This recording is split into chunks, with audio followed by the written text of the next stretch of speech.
नमस्कार जय जगन्नाथ समस्त को एच डी चैनल आउ थे स्वागत जन समस्त एक नुआ जॉब नोटिफिकेशन आपण मानी नहीं नुआ जॉब देखूँ जो OSS अंडर रे ओडिशा स्टाफ सिलेक्शन कमिशन तरफ एक नुआ वैकेंसी वैकेंसी कौन ना combined technical service group B आ ग्रुप सी रो वैकेंसी आसी देखो एटा आडभर्टाइजमेंट अच्छी देखु ता नंबर टी अच्छी समस्त भल भाव देखिपारे यार डेट केबे स्टार्ट हो एप्लिकेशन केबे फॉर्म टी अप्लाई हो ना स्टार्ट फॉर्म डेट अच्छी for online registration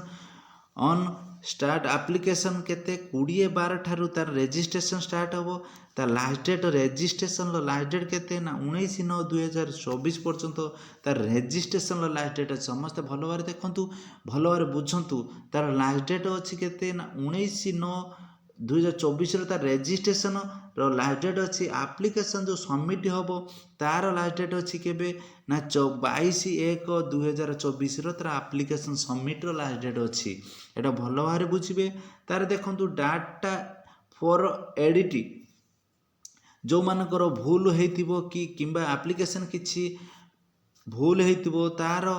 date edit date केबे केते रु दउची ना 20/12/2023 रु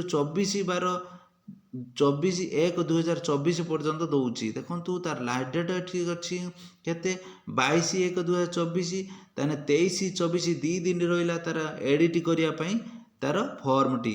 एज लिमिट केते अछि देखंतु एज लिमिट अछि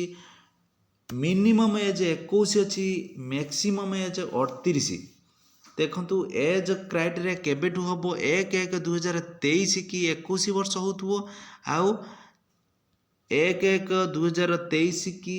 38 वर्ष पार हो भल भाव देखु 1/1/2023 कि 21 वर्ष हो आउ 1/1/2023 कि 38 वर्ष पार हो से मैंने अप्लाई करें तापर मुझे देखे दूँ देखूँ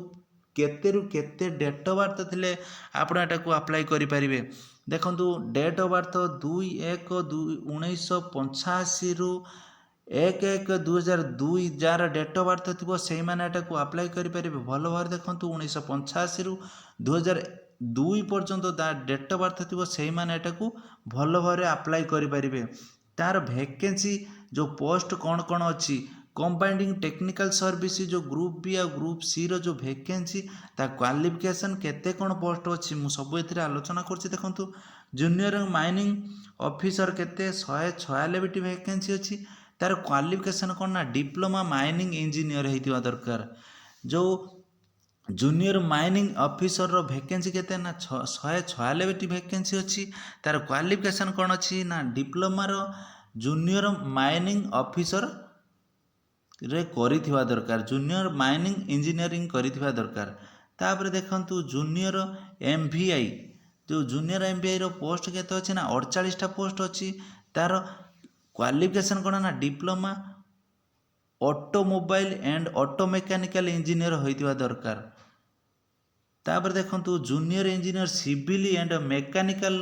कौन ना 148 टा वैकेंसी अछि तार एजुकेशन क्राइटेरिया केते अछि डिप्लोमा करथिबो mechanical and civil engineer diploma करथिबो ता संगे आउ को माने अप्लाई करि परिबे ना डिग्री बीटेक बी ए माने भी अप्लाई करि परिबे लैबोरेटरी असिस्टेंट केते वैकेंसी ना 15 टा वैकेंसी अछि diploma mechanical diploma chemical engineer रे जो माने करथिबे ता संगे जो मानकर बीएससी केमिस्ट्री थिबो से माने मेडा को अप्लाई करि परिबे लैबोरेटरी असिस्टेंट गला लैबोरेटरी असिस्टेंट पुणी कौन लैबोरेटरी असिस्टेंट 13 टा post NTC fitter Turner and electrician trade जो माने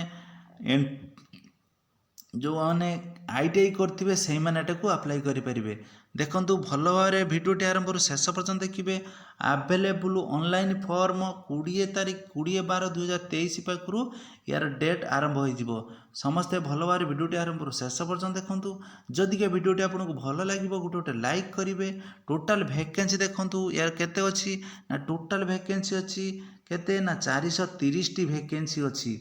कई भी भिडियोटी को हाथ चढ़ा करतुनि टोटाल वैकेंसी अच्छी 430 टी वैकेंसी ଭଲ ଭାବରେ ଭିଡ଼ିଓଟି ଆରମ୍ଭରୁ ଶେଷ ପର୍ଯ୍ୟନ୍ତ ଦେଖନ୍ତୁ। ଯଦି କେ ଭିଡ଼ିଓଟି ଆପଣଙ୍କୁ ଭଲ ଲାଗିବ ତାହେଲେ ଗୋଟେ ଲାଇକ୍ କରିବେ। ଚ୍ୟାନେଲଟିକୁ ଯେଉଁମାନେ ସବସ୍କ୍ରାଇବ୍ କରୁନାହାନ୍ତି ଜଲ୍ଦି ଯାଇକି ଚ୍ୟାନେଲଟିକୁ ସବସ୍କ୍ରାଇବ୍ କରିଦିଅନ୍ତୁ। ଜୟ ଜଗନ୍ନାଥ, ଜୟ ହିନ୍ଦ, ଜୟ ଭାରତ।